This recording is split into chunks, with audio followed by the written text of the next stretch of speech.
Hey there guys, so I'm back with another review of Dino Fury Stego Search episode 7, and honestly this is like one of my favourite episodes of the series. I don't know if I'm going to say it's my favourite episode so far, but I will say it's my favourite filler episode so far, because in my Twitter reaction I said it was so cringe at times, but it was cheesy and it was corny, but in such a fun and entertaining way. The more I think about this episode, the more I like it. Now the episode starts off with the Rangers at the base, apart from Yuvi, and you have Solonsaurus who's scanning for Yuvi's sword, the Stego sword, and with no such luck. But in this episode, at times you get to see Sato with his antennas, and I like it. Like now and then he actually has antennas out just to say, oh yeah, he is an alien. But it's not like one of those series that it's like, oh, you have it at the beginning, then you have it like somewhere in the like during the series, and you have it at the very end. I like it the fact that they do that now and then, just to prove maybe he does need them out just for like he can breathe, or maybe he could just, it's so relaxing. But meanwhile, at the park, Yuvi finally has his keytar, and I thought that was going to be like an arc of the series, but he gets it in like episode 7. But he finally gets it, and it costs him $900. I don't know how he gets $900. Maybe he's been saving up, or maybe he got his first paycheck and like, yep. I mean, if I got $900 for my first paycheck at the age of 19, I would just keep working. I wouldn't need to go back to education. But yeah, he started playing it at the park, and like all the people around him start getting up and like really getting into it. And I'm like, can people get easily amused at the park? I mean, if it was me, I'd just sit down and listen to it. But no, maybe it's like a New Zealand thing. Meanwhile, you have Jane and J-Borg, and they're at the park as well, and they're looking for Sporex. Jane is just so stupid. I don't know how she became the head of this company, this like newsfeed like entertainment company, and like she finds a half-eaten sandwich. She starts listening to it and sniffing it. Ugh, that's not a Sporex. Like Jane and J-Borg, last week in my last review I said I really missed them. In this, I'm happy they're in this episode, but at times I just had to look away. But that's how much I really like them. But like they see Yuvi and they start playing along, and like you got J-Borg who start doing some like yodeling, and you got J-Borg who's dishing out some raps. Yeah, at times that got really cringe. But luckily you got Warden Garcia. He breaks it up and he's like, yes, thank you. Now I gotta say, this is Warden Garcia has been very lukewarm. I just thought he was a character thrown in there, but I really like him because he really shines in this episode, and I think we get to a bit more of his relationship with Yuvi. But like he breaks it up because it's nesting season for the birds, and I'm like, okay, that's a reasonable excuse. Truly, he doesn't want to listen to Yuvi's music. But at the time when he finds out like how much does this cost, $900, and it's like, what's with you? I mean, this month you learned the violin, the harmonica. Now you get into the keytar. It's like, I like to try out new instruments. His dad is just like, and walks away. I just thought that was a really cold moment. So in this episode, Yuvi is really miserable because his dad took his keytar away from him that he's been saving up for. And all the other Rangers are worried because he seems really miserable, but he's like, get off my case. And he doesn't care about finding his Zord. Now Doom Tower is really pissed off with Void Knight, like keeping secrets away from them. And he's like, fuck this, I'm taking a Sporex and attacking the city.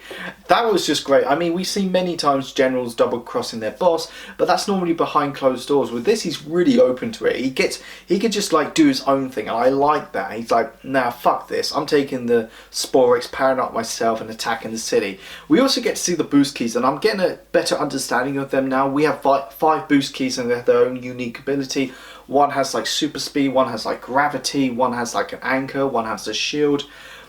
And I wish we kind of got more of an explanation of them earlier, but hopefully we're getting a bit more understanding to them, and I'm hoping I should just go on Wikipedia and finding more about them rather than just guessing. So at the beginning of the battle, the Rangers have the upper hand, but then Doom Tower unleashes his new powers and completely thrashes the Rangers, and Izzy gets badly hurt, but luckily Void Knight comes in and has a word with Doom Tower. What the hell do you think you're doing, going behind my back taking a Sporex? And Mucus is just such a kiss ass. It's like, I told him not to. It's like, Void Knight's like, shut up. So they head back to base, and you've got the Henchman versus Sato, Ollie and Amelia, and they're unmorphed, and we get a really nice unmorphed battle, and we hardly see it in Dino Fury, and it's a shame because we got a new fight choreographer and he's doing a great job, and hopefully we get to see more of unmorphed battles. I really hope we do. But anyway, Warden Garcia takes Izzy to the hospital, and he says to Yuvi like, why are you not hurt? Izzy is, and he's like, Levi's like, I tried to protect her, but he didn't try hard enough and just walks away. I just thought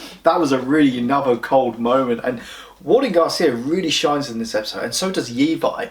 I mean, that's like something my dad would say when I was young. Back at the base, the Rangers discover what's wrong with Yuvi, why is he so salty, and I gotta say, I really like the small fish out of water comedy moments with Sato.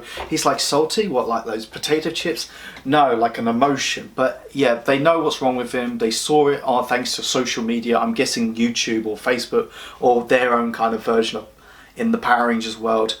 So Solon and the other Rangers discover that the Stego Spike Sword is attracted to Yuvi's music. And okay, this is where it comes a bit hit and a miss, because it's a nice callback to like the Deer Sword from Wild Force, but in this episode they don't explain it why. I mean, even Yuvi asks, but like Solon's like, shut the fuck up and play some music. I'm hoping they'll explain it in later on. I'm guessing, here's my thoughts, that the previous owner of the Stego Spike Sword was a musician. That's a theory, and I hope they actually explain that rather than, oh, it's attracted to your music. Maybe because it's such... I thought it was something like he was attracted to his positive emotion rather than later on he becomes all miserable throughout the episode. So we get to see the Stego Spike Sword in action, and it's cute just like the other swords, but we also get to see the Dino Fury Spike formation. Design wise, I think it's my least favourite, but in terms of like, it took down Doom Tower of course thanks to his spikes and the maces. It was cool, but I think the black kind of ruined the Megazord personality and vibe. It just looks very bland with all that black on. But yeah, Doom Tower, it's not that powerful you think, really, with the Sporex. So back at Buzz Blast, Yuvi gets a present from the other Rangers. They all chipped in and got him a new keytar, which we all know it's secondhand because it doesn't come with the box, and I doubt the Rangers would pay $900 for it. But yeah, he starts busting out some tunes, and all the employees of Buzz Blast starts dancing and stuff, and I just thought, really? Everyone at work would just start dancing. Even Jane was like, stop. I love to dance. And somebody, like, I like this little moment, like little small thing, like somebody in the background, like some like extra was like, oh, she's the best boss ever, and they start dancing and stuff.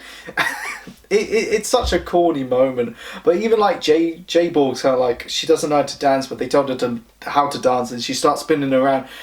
That was funny, but the problem is her head just stands still while the rest of the body starts drilling down to the ground, and I just thought that was terrible graphics, but it was funny.